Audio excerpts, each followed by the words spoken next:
Dakle, od 2016. listopada do ožujka 2020.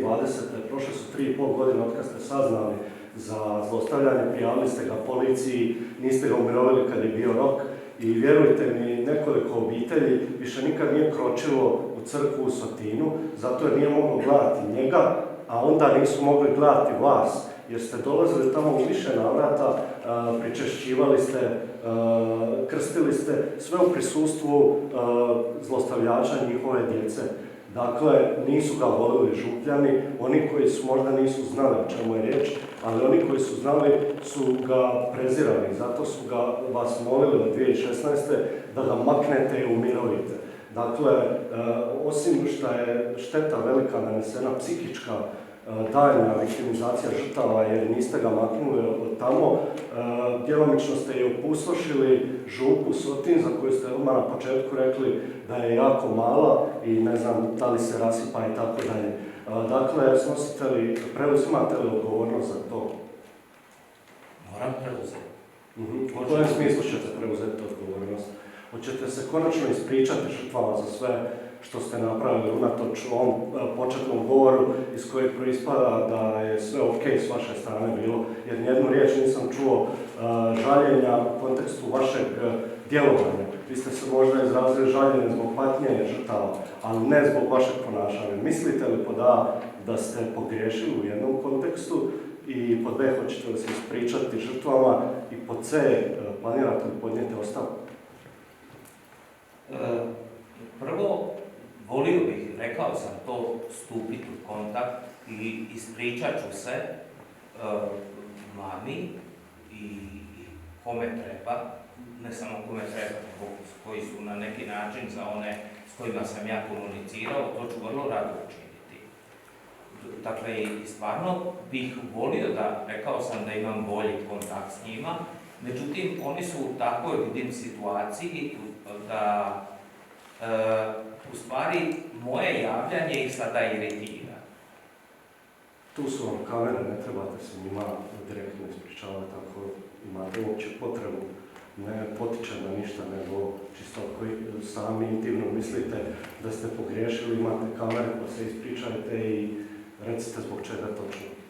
Ja u savjesti ne osjećam da sam pogriješio zato što je velečasni Rajčevac još ostao u župi.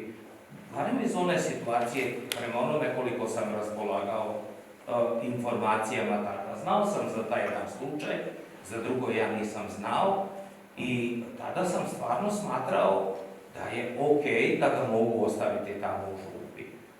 Da je tu 5 osoba se spominje, vjerojatno bih onda možda bih malo nekakvu stvar drugačije to rekao, ali mislim, ono što sam rekao, ništa ja nisam izmislio, ništa nisam nadodao s obzirom na velečasnog Rajčevca. Vjerojatno je više. Vi držite govor na njegovom sprovodu i citiram, kažete da je bio sa svim saznanjima, da je bio čovjek pun empatije, veoma osjećajan, koji je volio svoje Župljane, te da ga je krasila plemenita i duboka produhovljena i umjetnička ljudska duša koja se pretakala u stihove, pisala pjesme i povremeno slike.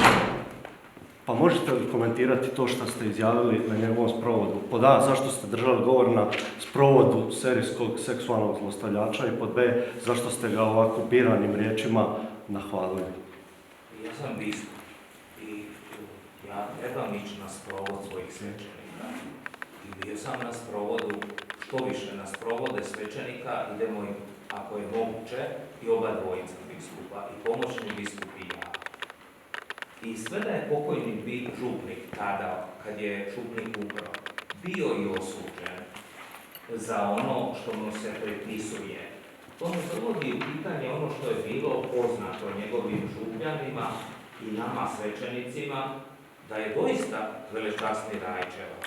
Svi oni koji su ga poznavali, njegovi župljani i tako dalje, da je on bio čovjek osjećajan koji je volio svoje župljane. On je stvarno, pazite, godinama bio s tim ljudima u župi. Ja sam rekao da je i unatoč te optužnice i koja je podignuta, da je zbog toga krvario, ali ste ostali mirni i uspravni, ne zamjerajući onima koji su vas optužili u svojoj nevolji.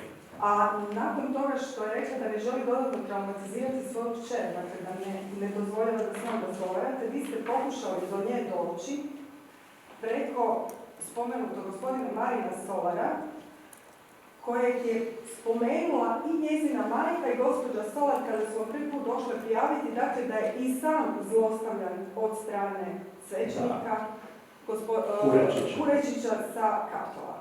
Vi ste nakon toga se obratili monsignoru Kurečiću da nazove svoju žrtvu Marina Solara i da vidi što on zna o žrtvama svećenika. Ja sam to rekao malo čas dok sam govorio da se dogodio jedan doista nesporazum. O čemu je riječ? Meni je zvonio mobitel. I ja sam se javio na mobitel i gospodin Solar ljutit da jer ja nisam razumio, ja nisam znao šta se događalo između njega i toga svećenika. Kako ste onda doznali da se poznaju? Pa zato što je mama, gospođa, kad su bile kod mene spomenule da je njezin sin, a da toga njezinoga sina, ja sam to doživio kao da je to sad nekakva garancija da ga još pozna jedan svećenik, mi je to spomenula. Ali ja šta je točno rekla na tom sastanku majka njegova, u kojem kontekstu se poznaju Kurečić i Solar?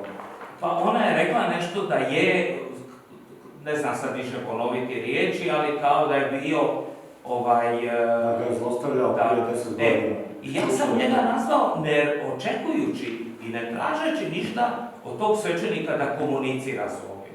Međutim, on kud je to išao i on je išao ovoga nazivati, neka mi se javi. I on mu je dao moj broj mobitela. Odakle bi gospodin imao moj broj mobitela da mu ga ovaj nije dao? Što mi je gospodin Solar rekao kad ste se konačno... Pa on se jako na mene ljutio da odakle ja tražim i želim s njim razgovarati preko njegovog zlostavljača.